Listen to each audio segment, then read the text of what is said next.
अस्सलाम वालेकुम वरहमतुल्लाह। Trigonometric introduction to trigonometric chapter में आज हम क्वेश्चन नंबर 2 दूसरा क्वेश्चन करने जा रहे हैं। इस क्वेश्चन में हमें फिगर जो दी गई है 8.13 वो हमारी टेक्स्ट बुक पर ऐसी एक फिगर दी हुई है। A triangle which is right angled at Q पे एक ट्रायंगल राइट एंगल्ड है एंड जो अदर वर्टिसेस है they are R and P, means that triangle becomes PQR which is right angled at Q।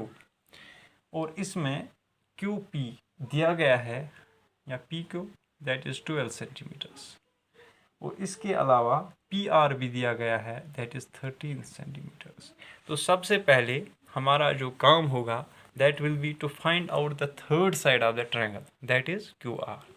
और QR अगर हम इसमें देखेंगे कि अगर हम एंगल P लें तो ये QR बन जाएगा परपेंडिकुलर, और अगर हम एंगल R लें तो जो PQ है वो बन जाएगा परपेंडिकुलर।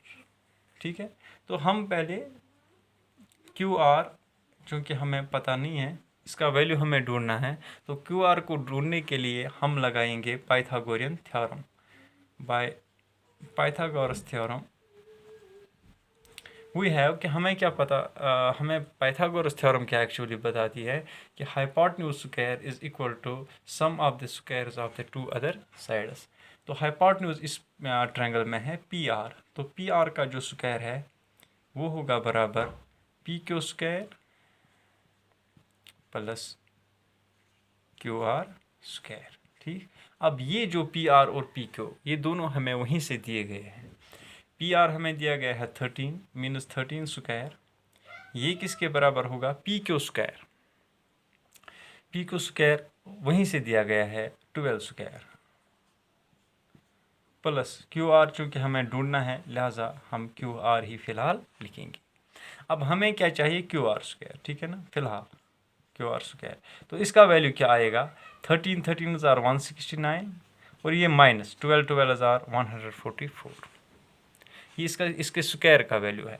तो अगर हम सिर्फ QR का वैल्यू देखेंगे तो वो होगा under root of 169 minus 144 that is 25। ठीक, तो अब QR हमें चाहिए, तो QR का वैल्यू क्या आएगा under root of 25 that is 5, तो 5 सेंटीमीटर्स हमें मिला QR। ठीक, now we know all the three sides, we can find out any trigonometric ratio at any, जिस एंगल का भी हमें निकालना हो वो हम निकाल सकते हैं। तो अब इस क्वेश्चन में हमसे क्या पूछा गया है, find tan P minus cot R। ठीक, तो पहले हम देखेंगे tan P का वैल्यू। tan P का वैल्यू हमें क्या आएगा, अगर हम एंगल P लें, ये हमने एंगल लिया और tan का वैल्यू क्या होता है परपेंडिकुलर और बेस। ठीक है ना, तो परपेंडिकुलर इस हिसाब से अगर हम एंगल P लें तो ये साइड जो अपोजिट साइड है P का वो परपेंडिकुलर आएगा, means it will be QR divided by base, और बेस आएगा जो ये बिल्कुल एडजेसेंट साइड है PQ। ठीक, tan P का वैल्यू तो कितना आएगा, QR का वैल्यू हमें मिला 5 सेंटीमीटर्स डिवाइडेड बाय PQ का वैल्यू हमें मिला 12 सेंटीमीटर, वहीं से दिया गया है 12 सेंटीमीटर्स। तो 5/12 हमें मिला, ये हमें मिला tan P का वैल्यू कितना 5/12। अब इसके बाद हम क्या देख लेंगे cot R का वैल्यू, cot R। अब हमें ये एंगल कंसिडर नहीं करना है, अब हमें एंगल R कंसिडर करना है। तो एंगल R के जो अपोजिट में साइड होगा PQ, it will be the perpendicular, और QR जो है it will be the base. और cot का वैल्यू जो होता है वो भी हमने देख लिया था, tan का अपोजिट होता है। चूँकि tan का वैल्यू होता है base by perpendicular by base, तो इसका वैल्यू क्या होगा, इट विल बी बेस और परपेंडिकुलर। ठीक है ना, तो अगर हम इसके हिसाब से देखेंगे तो बेस ये साइड हमें आ जाएगा एडजेसेंट साइड एंगल R के हिसाब से, मीन्स QR